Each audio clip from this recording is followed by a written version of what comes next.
স্থলপথে এগিয়ে যাচ্ছে একের পর এক ট্যাঙ্ক ও সাজোয়া যান। আকাশে ঘুরপাক খাচ্ছে অত্যাধুনিক যুদ্ধ বিমান। অন্যদিকে সাগর উত্তাল করে যুদ্ধজাহাজের বহর নিয়ে এগিয়ে যাচ্ছে সমুদ্রের ডুবোযান। কামান আর মর্টার শেল থেকে ছোড়া গোলার শব্দে কেঁপে উঠছে চারপাশ। এক কথায় দৃশ্যগুলো যেন এক বিশাল কর্মযজ্ঞের জীবন্ত প্রতিচ্ছবি।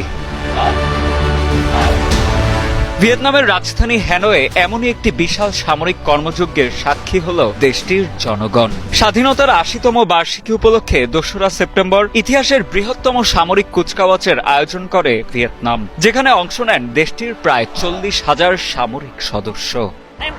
এখানে আসতে পেরে আমি বেশ খুশি। আমি শান্তি ভালোবাসি, দেশকে ভালোবাসি। সত্যি আমি বুঝতে পারছি যে স্বাধীনতা অর্জন করা একটি অসাধারণ ব্যাপার। সামরিক এই কুচকাওয়াজ অনুষ্ঠিত হয় হ্যানয়ের ঐতিহাসিক বা দিন স্কয়ারে।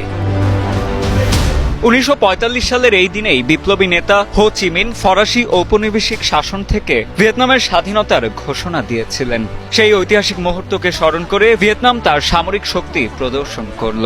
এই আয়োজনে শুধু ভিয়েতনামের সামরিক বাহিনী নয়, চীন ও রাশিয়া সহ বিভিন্ন দেশের সামরিক প্রতিনিধিরাও উপস্থিত ছিলেন। সামরিক সরঞ্জামের মধ্যে ছিল ক্ষেপণাস্ত্র প্রতিরক্ষা ব্যবস্থা এবং রাশিয়ার কাছ থেকে আনা যুদ্ধজাহাজ ও সাবমেরিনের মতো অত্যাধুনিক সব যুদ্ধাস্ত্র। সৈন্যদের মার্চ করতে দেখে আমি আবেগপ্রবণ হয়ে পড়েছিলাম। দেশের স্বাধীনতার জন্য যারা জীবনের সবচেয়ে সুন্দর সময়গুলো উৎসর্গ করেছেন তাদের প্রতি আমি কৃতজ্ঞ। স্বাধীনতা দিবসে হ্যানয়ের রাজপথগুলো পরিণত হয় জনসমুদ্রে। জাতীয় পতাকা হাতে নিয়ে হাজারো মানুষ এই আয়োজন উপভোগ করেন, যা দেশের প্রতি তাদের গভীর দেশপ্রেম ও জাতীয়তাবাদের এক শক্তিশালী প্রকাশ। কুচকাওয়াজটি শুধু একটি উৎসবই ছিল না, বরং এটি ছিল ভিয়েতনামের সামরিক সক্ষমতা এবং আঞ্চলিক স্থিতিশীলতা রক্ষার প্রতি সেনাদের অঙ্গীকারের একটি স্পষ্ট বার্তা।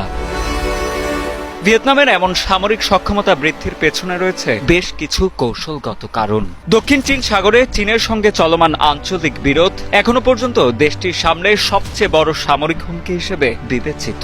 এই হুমকি মোকাবেলায় ভিয়েতনাম তাদের সামরিক বাহিনীকে আধুনিকরণ করছে। একই সাথে দেশের অর্থনৈতিক নিরাপত্তা এবং স্বাধীন পররাষ্ট্রনীতি বজায় রাখার জন্য এমন পদক্ষেপ নিয়েছে তারা।